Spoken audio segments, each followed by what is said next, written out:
नमस्कार। एक बार फिर से आप सभी का बहुत बहुत स्वागत है परीक्षा वाले के इस यूट्यूब चैनल में। दोस्तों, कंप्यूटर के इम्पॉर्टेंट प्रश्नों की जो हम सीरीज चला रहे हैं उसमें आज हम कवर करने वाले हैं कंप्यूटर के अति संभावित प्रश्नों के भाग 2 को। यह जो सीरीज आपकी है वीडियो री एग्जाम के लिए बहुत ही ज़्यादा महत्वपूर्ण है। अभी तक मैंने कंप्यूटर के 3 इंपॉर्टेंट वीडियोज़ को अपलोड कर दिया है। पहला वीडियोज़ आपका प्रीवियस ईयर क्वेश्चंस पर आधारित था। जो भी प्रश्न आपके कंप्यूटर के वीडियो की परीक्षाओं में पूछे गए थे उनको हमने कवर करवाया था। इसके अलावा अति संभावित प्रश्नों का भाग 1 हमने अपलोड कर दिया तथा यह भाग 2 हमारा है अति संभावित प्रश्नों का। तो पहला प्रश्न आपके स्क्रीन पर है, कंप्यूटर साक्षरता दिवस कब मनाया जाता है? बहुत ही ज़्यादा महत्वपूर्ण प्रश्न है। कंप्यूटर लिटरेसी डे आपका कब सेलिब्रेट किया जाता है?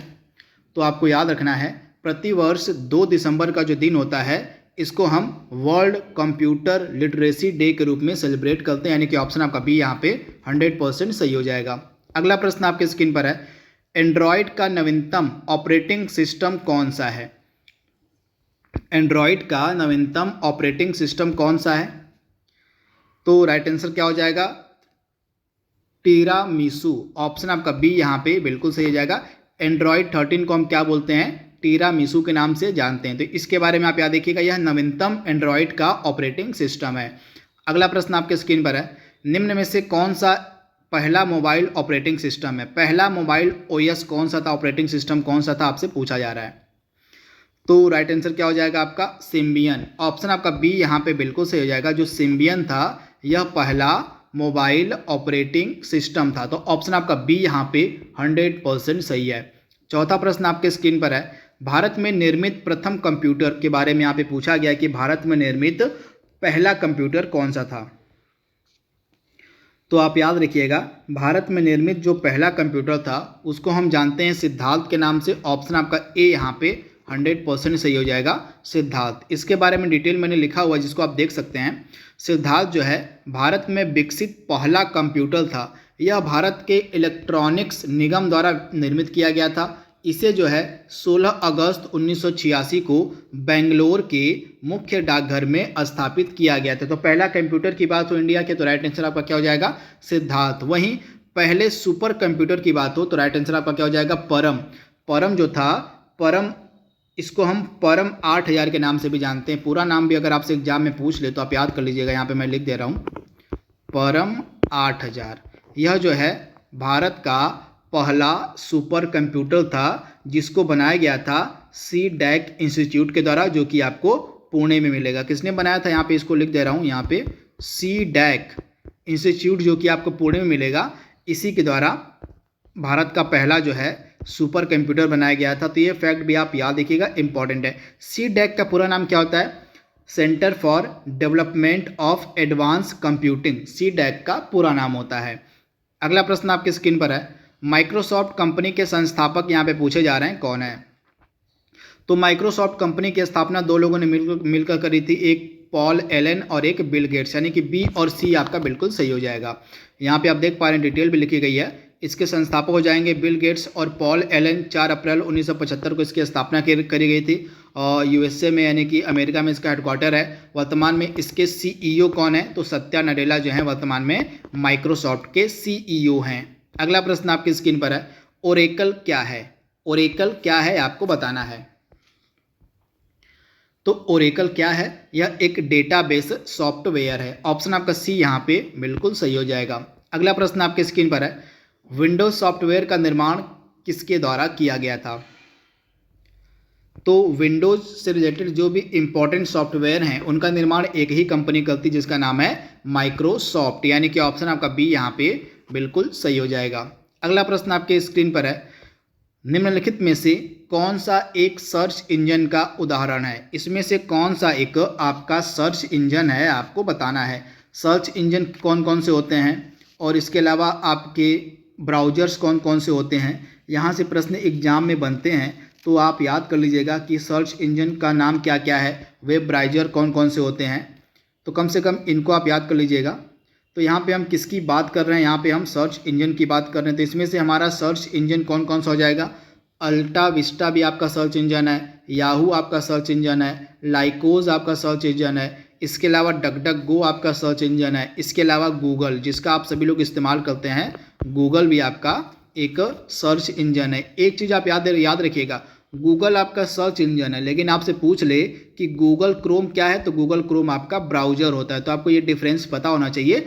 गूगल क्रोम एक वेब ब्राउज़र है, लेकिन गूगल आपका एक सर्च इंजन है। तो ये फैक्ट आपको याद रखना है, डिफरेंस आपको पता होना चाहिए। यहाँ से प्रश्न एग्जाम में बनते हैं। तो यहाँ पे हमने बात किसकी की है, सर्च इंजन की बात की है। ये चारों आपके सर्च इंजन, इसके अलावा गूगल भी आपका सर्च इंजन है।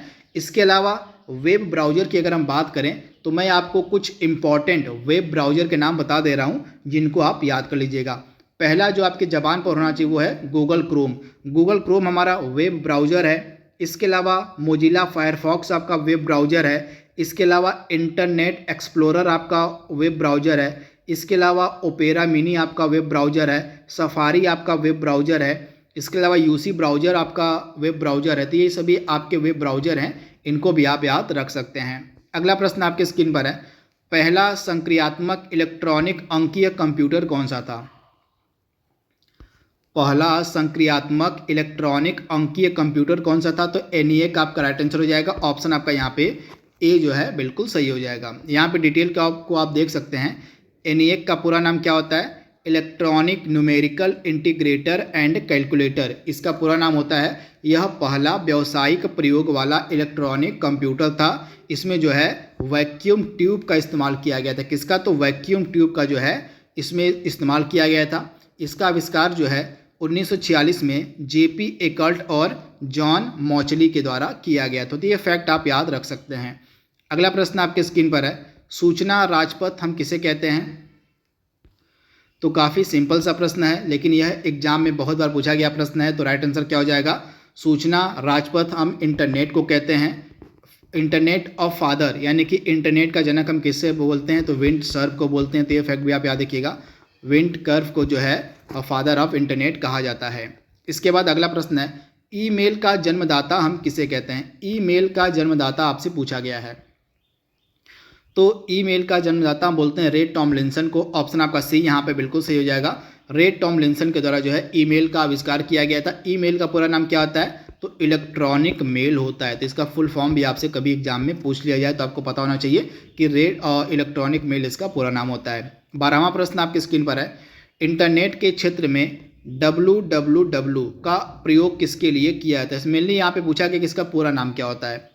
तो इसको हम बोलते हैं वर्ल्ड वाइड वेब, यानी कि ऑप्शन आपका यहाँ पे बी जो है बिल्कुल सही हो जाएगा, वर्ल्ड वाइड वेब। चलिए आप लोग कमेंट बॉक्स में बताइए, कल मैंने इसके बारे में आपको बताया था कि इसके आविष्कारक कौन है। आप सभी लोग इसका जवाब कमेंट बॉक्स में दीजिएगा, कल मैंने इसके बारे में आपको बताया था। अगला प्रश्न है, रैम का पूरा नाम आपसे पूछा जा रहा है कि रैम का पूरा नाम क्या होता है? तो आप याद रखिएगा, रैम का पूरा नाम होता है रैंडम एक्सेस मेमोरी, यानी कि ऑप्शन आपका यहाँ पे जो ए है बिल्कुल सही हो जाएगा। रैम जो है हमारी अस्थायी मेमोरी होती है। इसके बारे में आप याद रखिएगा, यह हमारी अस्थायी मेमोरी होती है। इसको हम वोलाटाइल मेमोरी के नाम से भी जानते हैं, तथा यह मेन मेमोरी के अंतर्गत होती है। तो इसके बारे में आप याद रखिएगा रैम। तथा रैम के प्रकार कितने होते हैं? रैम 2 प्रकार की होती है, एस रैम होती है, एक आपकी डी रैम होती है। तो ये फैक्ट आप याद रखिएगा, रैम के 2 प्रकार होते हैं, एक एस रैम स्टैटिक रैम, एक आपका डायनेमिक रैम, ये 2 प्रकार होते हैं। तथा रैम हमारा अस्थायी मेमोरी है, इसको हम वोलाटाइल मेमोरी के नाम से भी जानते हैं। वही हमारा रोम जो है परमानेंट मेमोरी यानी कि अस्थायी मेमोरी होता है।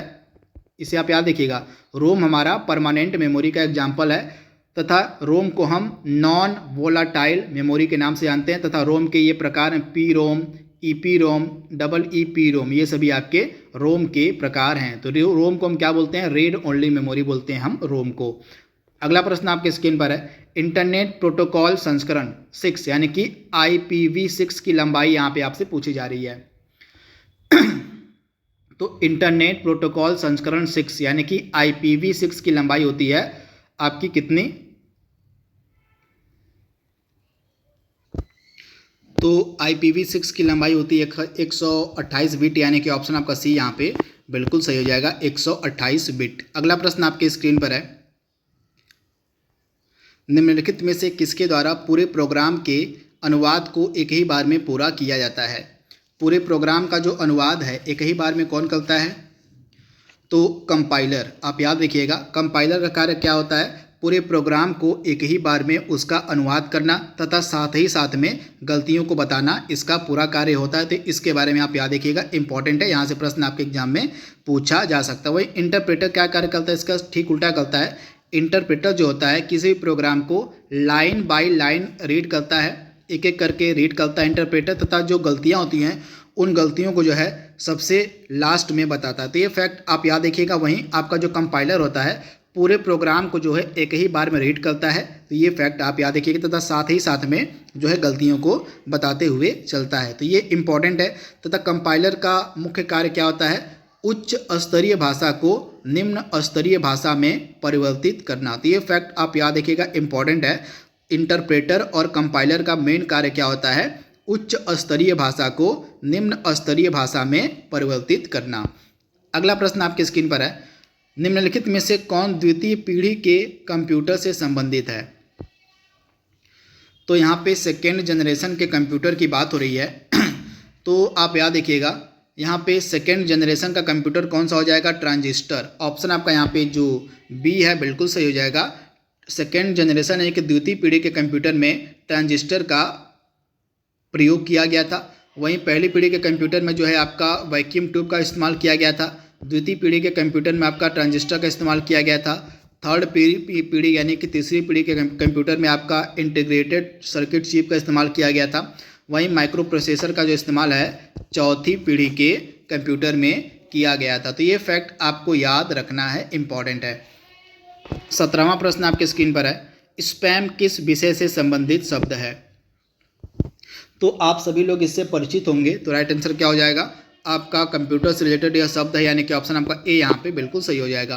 अगला 18वां प्रश्न है, भारत में विकसित परम सुपर कंप्यूटर का विकास किस संस्थान के द्वारा किया गया था।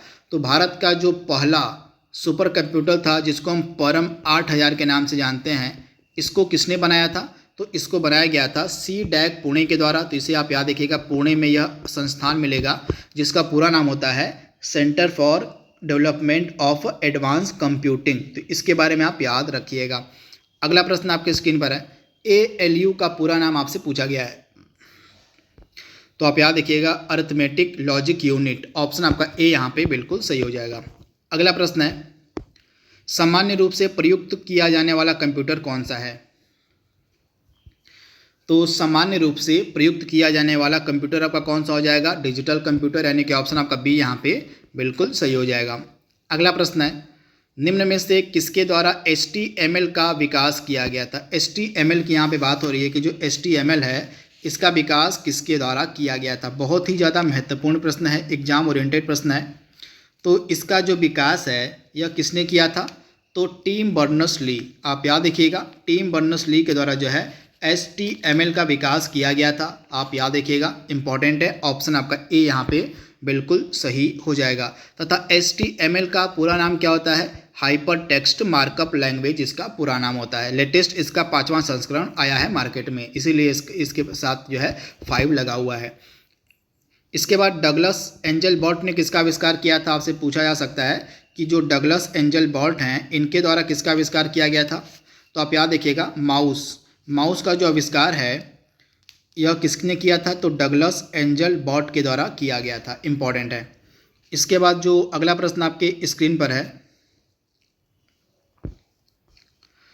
निम्नलिखित में से कौन रोम का प्रकार नहीं है। यहाँ पे रोम के प्रकार के बारे में आपसे पूछा जा रहा है।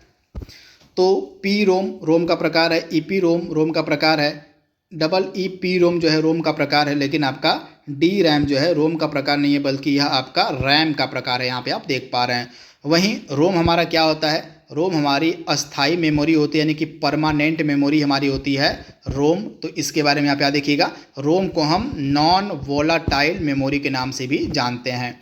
वहीं रैम हमारा क्या होता है, रैम हमारा अस्थाई मेमोरी होती है। तो इसके बारे में आप याद रखिएगा, इंपॉर्टेंट है। तथा रैम को हम वोलाटाइल मेमोरी के नाम से भी जानते हैं। इसके बाद अगला प्रश्न आपके स्क्रीन पर है, निम्नलिखित में से किसके द्वारा डिजिटल सिग्नल को एनालॉग सिग्नल में बदला जाता है। तो डिजिटल सिग्नल को एनालॉग सिग्नल में कौन बदलता है, तो आप याद रखिएगा, इसका यह कार्य करने की क्षमता किसके पास है? मॉडेम के पास है, यानी कि ऑप्शन आपका बी यहाँ पे बिल्कुल सही हो जाएगा। मॉडेम का कार्य क्या होता है? डिजिटल सिग्नल को एनालॉग सिग्नल में परिवर्तित करना। तो इम्पॉर्टेंट है, यहाँ से प्रश्न आपके एग्जाम में बन सकता है, तो इसको आप याद रखिएगा। ऑप्शन आपका क्या सही हो जाएगा? ऑप्शन आपका यहाँ पे बी वाला बिल्कुल सही हो जाएगा, मॉडेम। 24वां प्रश्न आपके स्क्रीन पर है, निम्नलिखित में से किसके द्वारा डाटा ट्रांसफ़र की दर को बताया जाता है? तो डाटा ट्रांसफ़र की दर को कौन बताता है? बैंडविड्थ, यानी कि ऑप्शन आपका बी यहाँ पे बिल्कुल सही हो जाएगा, बैंडविड्थ। अगला प्रश्न आपके स्क्रीन पर है, विश्व का पहला नेटवर्क अर्पानेट जो है किस वर्ष में विकसित किया गया था? तो विश्व का जो पहला नेटवर्क था जिसको हम अर्पानेट के नाम से जानते हैं, इसको किसने विकसित किया था?